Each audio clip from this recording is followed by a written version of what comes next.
As February 25th draws near, people are once again being asked to gather at EDSA to celebrate the People Power Revolution of 1986. Expect conflicting reports on the size of the crowd attending the affair. Many supporters, as well as oppositionists, use crowd size as a yardstick of Aquino's popularity. But others say that EDSA goes beyond the popularity count. It's not a show of belief in our leaders, but in ourselves. The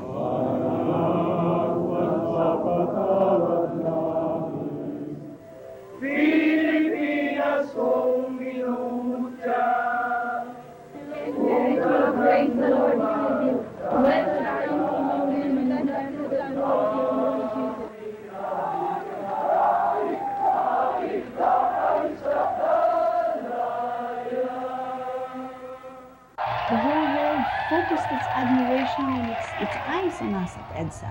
We were able to do something that was very, very extraordinary. And as a matter of fact, it was so extraordinary, I think we set the tone for other nations in undertaking their own peaceful changes and national transformations in Eastern Europe and other places. It's uncanny how we celebrate our falls, fall of Bataan, fall of Corregidor. Why don't we celebrate our victories? What was wrong with EDSA? There was everything great with EDSA. Patricia Sison is national chairperson for EDSA 1991, the group preparing for the 5th anniversary of the EDSA revolution. Some people are commenting that this is just a PR job. Every year, we're just doing a PR job for EDSA. I'm not doing a PR job for this government. What are you doing? I am bringing back to mind, or trying to help bring back to mind, the good things that we have won for ourselves. And I would like to tell the skeptics and the cynics that we all have an obligation to ourselves and to our children, and that we must do it. And if EDSA can help us do it again, then it would have served its purpose. No problems, I hope. Okay. Sison was a good choice to head this year's planning committee. During the snap election of 1986, she was one of the leaders of NAMFREL, the National Movement for Free Elections. She helped recruit and organize over 2,000 NAMFREL volunteers in Muntinlupa. We have brought back a belief in the ability of the Filipino people to make elections cleaner and freer and more honest.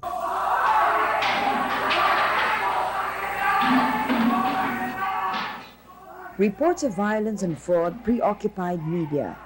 NAMFREL watchers who guarded ballot boxes and election returns with their lives became heroes.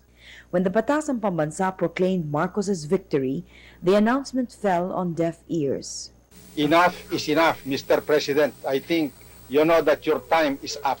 On February 22nd, Defense Minister Juan Ponce Enrile and General Fidel Ramos took defensive positions at Camp Aguinaldo and announced their break with Marcos. On the same day, Cardinal Sin called on the people to support the rebels. Within hours, thousands gathered in front of the camp.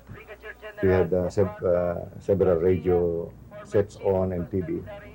So we're monitoring this for a few days until the final victory. At the height of the revolution, Horacio Morales was a political detainee at Fort Bonifacio. Siyempre, we were so very excited and also, although ang attitude namin una, we were very careful kasi not to expect too much. What was the significance of EDSA to you personally? To me, it was very meaningful in the sense that this was the day of my freedom and release. One of the first official acts of the new government was to release political detainees. Morales was released on February 28th, 3 days after Aquino came to power. We are very happy that we are all finally released by the new government. Thank you. For Morales, the EDSA revolution meant more than freedom from detention. His story is full of shifting alliances, and when he was freed, it was time to choose sides again. Morales wasn't always a Marcos critic. In fact, he worked for the Marcos government for 11 years. At the age of 34, Morales was Executive Vice President of the Development Academy of the Philippines, a Marcos think tank. We tried to, really undertake meaningful changes.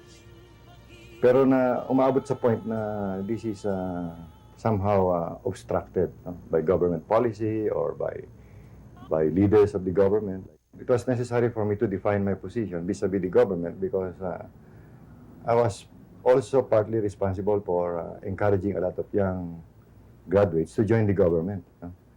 And my continued stay dun sa DAP, for example, would have meant na I was still supporting the regime of Marcos na talagang hindi naman pwede na i-depend. It was so bankrupt and everything was so clearly wrong. Disgusted with the Marcos regime, Morales defected to the left. People were shocked by the move. The Marcos bright boy turned ranking member of the National Democratic Front, the political arm of the NPA. He worked for the communist cause for 5 years until his arrest in 1982. The charge, rebellion. When Morales was released in 1986, he didn't rejoin the underground movement. He joined and led several non-government organizations.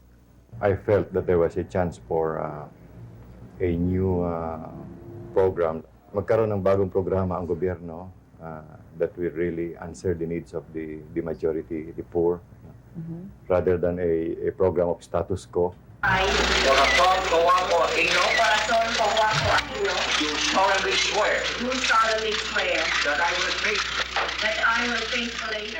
There was a lot of hope after the elections because we had proven to ourselves that whatever it is we want to do from now on, from here on, we really could. Unfortunately, towards the end of '86, there were beginning to be cracks in that vision, in our hopes. What were the cracks then? Definitely the lack of solidarity of one voice in the cabinet. I saw this as being very, very crucial to the early years of our democracy. Nag-aaway-away. It is not true that nag-aaway-away sila, at least it was picked up and in media, and the perception was that there was a lack in putting together a team that could address the most pressing pressures and problems of the government. Both Season and Morales agree that it's a good time to bring back the spirit of EDSA. The people, they say, should never have relinquished their power. We should have strengthened people power. Governance is a task that is not best left alone to official government. It must be, we talk of people-centered governance. People themselves must lead their own government. They must give inputs to their government officials. They must apply pressure for them to perform. They must give feedback to their government, local officials and national officials as well. If you depend on government alone and on these traditional forces, so tingin ko nga, walang mangyayari. Ang hope na nakikita ko ay nandito sa mga people's organizations, NGOs, and the popular movement itself. They should be able to get together, strengthen themselves, create constituencies, and try to influence the direction of policy. Shouldn't you be disgruntled? Of course, we're very angry, but doesn't mean that we are hopeless. No.